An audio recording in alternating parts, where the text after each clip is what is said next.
আপনাদের সামনে ভাষণ দিতে দাঁড়াইনি। আমি একেবারে অন্তর থেকে এই অঞ্চলের মানুষের হৃদয়ের গহ্বর থেকে আমাদের শ্রদ্ধা, আমাদের কৃতজ্ঞতা শ্রদ্ধার লিলিধর মহাশয়ের প্রতি আমরা নিবেদন করছি। এই অঞ্চলটায় খেলার মাঠ ছিল না, উনি এই ভূমিদান করলেন। আমরা সবাই জানি ভূমিদান সমগ্র দানের মধ্যে শ্রেষ্ঠ মহিমা রাখে, আর তিনি ভূমিদান করলেন সমাজের জন্য, তিনি ভূমিদান করলেন আগামী ভবিষ্যৎ প্রজন্মের জন্য। খেলা এমন এক অধ্যায় আমাদের জীবনযাত্রায়, যেখানে কোনো ধর্ম থাকে না, কোনো জাতি থাকে না, কোনো হিংসা বিদ্বেষ থাকে না। খেলার মাঠে সমাজ শিক্ষা পায়, সমাজ এগিয়ে যেতে পারে, চরিত্র নির্মাণ হয়, শাস্ত্র নির্মাণ হয়, চিন্তা চেতনার বিকাশ হয়। এই ক্ষেত্রে শ্রদ্ধার লিলিধর মহাশয়া এখানে ভূমিদান করলেন। আর বিশেষ করে শিলিগুড়ি জনকল্যাণ সংস্থার যারা বন্ধুরা আছেন তারা এখানে খেলার আয়োজন করেছিলেন।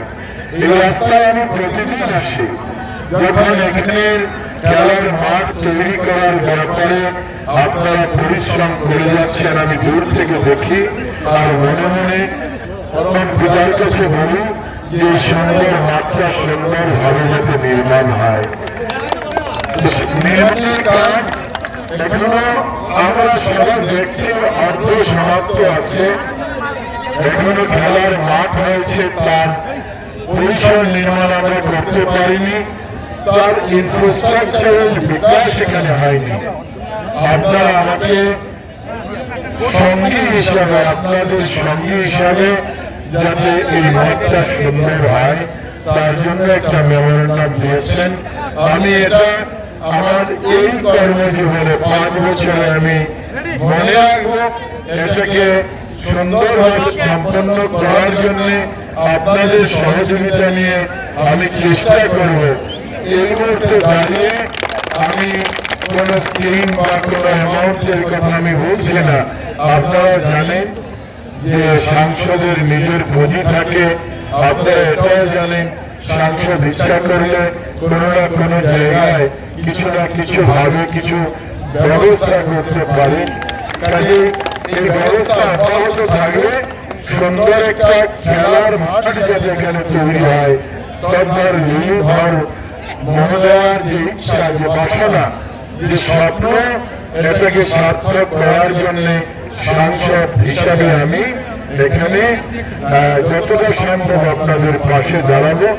এই কথাগুলো বলে সবাই আপনাদের নেব না, আপনারা অনেক কষ্ট করে এই খেলার আয়োজন করে খেলতে এসেছেন। এখানে শুনেছি ভাই, দেখতেও পাচ্ছি আমাদের দুর্গাকোনা এবং মেদিনীপুরে ফাইনাল হচ্ছে। মেদিনীপুর যদিও আমাদের এই অঞ্চলের প্রত্যন্ত অঞ্চলে আছে, আপনারা হয়তো জানেন মেদিনীপুরের মহিলা খেলোয়াড়রা স্টেট লেভেলে গিয়ে খেলে।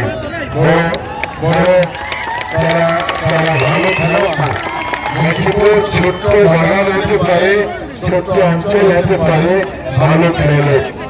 আর দুর্গাপুরার ফুটবলের নাম বলতে হয় না, কারণ এই দুর্গাপুরা এক সময় আপনাদের জানা আছে ছোট নুনু, বড় নুনু ইত্যাদির কথা। আপনাদের মনে আছে দুর্গাপুরার প্লেয়াররা খেলতে গিয়ে 11 জন প্রাণ দিয়েছিলেন। দুর্গাপুরা ফুটবলের পরম্পরা ধরে রেখেছে। কাজে এই অঞ্চলে ভালো মাঠ ছিল না, ভালো হয়তো আমরা তাদেরকে পরিবেশ তৈরি করে দিতে পারিনি। এবার কাজ আরম্ভ হচ্ছে। আপনারা শিলিগুড়ি জনকল্যাণ সংস্থা, আপনারা অগ্রণী ভূমিকা নিয়েছেন। এখানে ধর্মদয়া, এখানে ওনার ভূমিদান করেছেন, আমরা পাশে থাকবো। আমরা জানি আপনারা সবাইকে নমস্কার, সবাই ভালো থাকবেন। নমস্কাৰ, মই অজয় ফুকন আৰু এইখিনিতে সমূহ এনি ভাৰত চেনেলটোৰ যিসকল কৰ্মকৰ্তা আছে সকলোৰে মোৰ ফালৰ পৰা শুভেচ্ছা জ্ঞাপন কৰিছোঁ।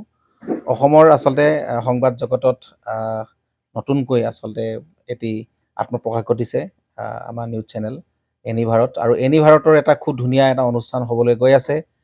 সকলোৱে জানে আমাৰ সকলোৰে মৰমৰ হাৰ্টথ্ৰব জুবিন গাৰ্গৰ গানে কি আনে, আচলতে জুবিনদাৰ সেই গীতৰ আধাৰত আমাৰ হিৰুদাই লিখা সেই গীতটি গানে কি আনে, এই গানে কি আনে নামৰ এটি তেওঁলোকে সাংগীতিক ৰিয়েলিটি শ্ব' কৰিবলৈ গৈ আছে। আৰু 15 আগষ্টৰ পৰা গোটেই আৰম্ভ হ'ব। প্ৰথম অডিশ্যন অসমৰ ধেমাজি জিলাত আৰম্ভ কৰিব। গতিকে যিসকল প্ৰতিভা আছে, যিসকলে গান ভাল পায়, যিসকলে তেওঁলোকৰ নিজৰ প্ৰতিভা আচলতে দেখুৱাব বিচাৰে, এই ৰিয়েলিটি শ্ব'ত গানে কি আনে এই প্ৰতিযোগিতাত অংশগ্ৰহণ কৰক আৰু খুব ধুনীয়া আপোনালোকে সুবৰ্ণ সুযোগ লাভ কৰিব।